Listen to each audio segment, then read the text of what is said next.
नमस्कार साथियों, मैं हूं आपका अमित महाजन। प्रिंस अमित महाजन चैनल पर आपका हार्दिक स्वागत है। आज की वीडियो लेकर आया हूं मैं आप सभी के बीच स्प्रे के बारे में। ज़्यादा बड़ा बागवान तो नहीं हूं, छोटा सा बागवान हूं। जितनी छोटी छोटी नॉलेज है वो आप सभी तक मैं शेयर कर रहा हूं। जो मेरा खुद का एक्सपीरियंस है बागवानी क्षेत्र में, वो मैं आप सभी तक बताने जा रहा हूँ कि सेब हार्वेस्टिंग के बाद जो हम स्प्रे करते हैं वो होता है हमारा ब्लाइटॉक्स। 200 लीटर पानी में, 200 लीटर वाला ड्रम जो ये होता है, 200 लीटर पानी में हमारा जो ब्लाइटॉक्स जाता है वो 500 से 600 ग्राम जाता है। और उसके बाद 7 से 10 दिन के बाद जो हमारी स्प्रे होती है वो होती है यूरिया प्लस कोई जैसे वोली एपिड के लिए कुछ हम जैसे जहर वगैरह डालते हैं।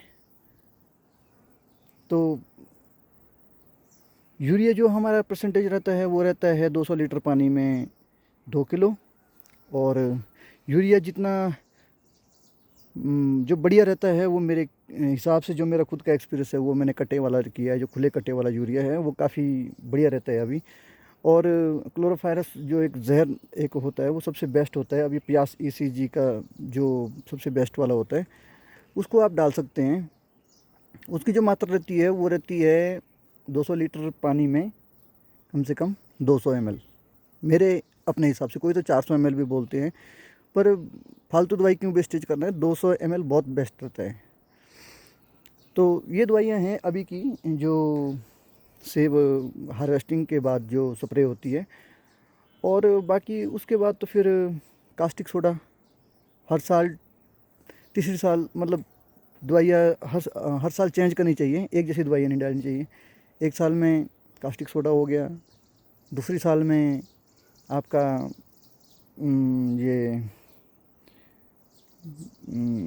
ऑयल जो होता है, एक तो एचएमओ होता है, एक टीएसओ होता है। एचएमओ तो गर्मी में किया जाता है, टीएसओ जिसको टीएसओ बोलते हैं, या तो फिर टीएसओ। और कभी कभार हो गया तो कभी अनबुझे चूना वगैरह की स्प्रे जो होती है वो डालनी चाहिए। तो ये तीनों जो होता है, इसका साइकिल जो होता है हर साल पीरियड टू पीरियड चेंज होता है इसका पीरियड। तो जैसे मैं इस बारी खुद की बात करूं तो मेरे सेबों में कुछ काइयाँ जैसी लगी हुई है, और कुछ इसमें स्पेड टाइप की जो रुई जैसी होती है वो लगी हुई है बहुत। क्योंकि वो वोली एबिट नहीं है, जैसे वो पत्थरों में लगा होता है वो चीज़ की लगी होती है, क्योंकि पौधे पुराने हैं इसलिए। वो रहता है जब सेब की कटिंग करते हैं आप, तो सेब की कटिंग से कम 7 दिन पहले उसको करें। और उसके बाद जिसको अच्छी फ्लोरिंग के लिए, बराबर फ्लोरिंग के लिए, जैसे बराबर फ्लोरिंग चाहिए होगी आगे मार्च जून के महीने में, तो उनके लिए जो है वो टीएसओ का प्रयोग भी कर सकते हैं। टीएसओ का जो रेशो रहता है उनका 7 से वो 8 लीटर। वैसे मैं तो रेकमेंड इतना सारा नहीं करता हूँ, मेरा खुद का एक्सपीरियंस है वो 6 लीटर, 200 लीटर पानी में 6 लीटर सबसे बेस्ट रहता है। और कोई लोग कहते हैं कि अगर हम सर्दी के टाइम में अगर हम वो डालते हैं, क्या बोलते हैं उसको, कास्टिक सोडा डालते हैं, तो उनका कहना है कि फिर हम टीएसओ की स्प्रे नहीं कर सकते ना। ऐसा कुछ नहीं है, आप कर सकते हैं, आपके ऊपर डिपेंड है। पर 7 से 10 दिन का अंतराल होना चाहिए। एक साथ स्प्रे ना करें और दो तीन दिन के अंदर भी स्प्रे ना करें। 7 से 10 दिन का अंतराल होना बहुत ज़रूरी है। तो ये जानकारी मेरी आज की आप सभी तक साझा की हुई है। तो अगली वीडियो में ज़रूर मिलते हैं।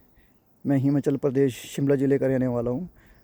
और देखो, किसान जो होता है ना, सभी लोग मेहनत करते हैं, पर मेहनत करने का मेथड सबका अलग अलग होता है। ऐसा मेहनत भी मत करो कि बिल्कुल ही थकान महसूस हो जाए। आजकल आपको पता है सारा जितना भी है टेक्निकल काम है। कहने का मतलब है कि दिमागी कसरत ज़्यादा और हाथों की कसरत कम। तो मशीनों का युग आ चुका है, घंटों का काम मिनटों में हो रहा है।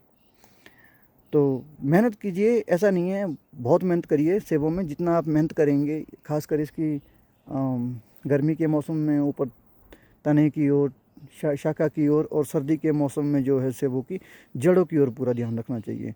क्योंकि आप सभी को पता है कि मेन जो जो भी होती है वो जड़ होती है। इंसान की टांगें होती हैं, वैसे ही पौधे होते हैं। पौधे हमारे बच्चे के समान हैं, यही सब कुछ है।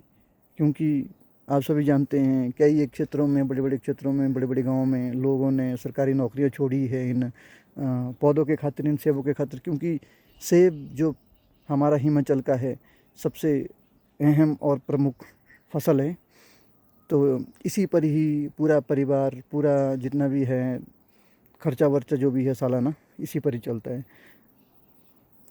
मैं ऐसा नहीं बोलता हूँ कि नौकरी मत करो, नौकरी भी करो, पर जिसको ज़्यादा इंटरेस्ट नौकरी में है वो नौकरी करेगा, जिसको ज़्यादा इंटरेस्ट बगीचे में है वो बगीचे में करेगा। पर 100 बात की एक बात मैं आपको बताना चाहूँगा कि नौकरी तो तब तक की है जब तक, देखो बुरा ना मानना, बात सही है, पर दिल पे मत लेना। आप समझ गए होंगे मेरा कहने का मतलब क्या है। चलो मैं बता ही देता हूँ कि नौकरी तब तक की है जब तक 60 साल उम्र है। रिटायरमेंट हो गया, पेंशन मिलती है, उसके बाद जाके बंदा घर में काम करेगा, आगे बच्चों के लिए क्या करेगा, तब तक ना वो कुछ काम कर पाएगा। इसलिए मेरा सबसे पहला रेकमेंड है आप नौकरी भी कीजिए, नौकरी के साथ साथ आप घर बार भी देखिए, बगीचे भी देखिए। बगीचे जो हमारा होता है वो हमारा आउटसाइड सोर्स होता है, और नौकरी तो चलो जो भी कर रहे हैं वो अच्छी बात है, क्योंकि आज की डेट में नौकरी मिलना बहुत मुश्किल है। तो नौकरी भी करिए और साथ में अपने बगीचे की ओर भी ध्यान दीजिए। तो तब तक के लिए आप सभी से अलविदा चाहता हूँ। जय हिंद, जय भारत।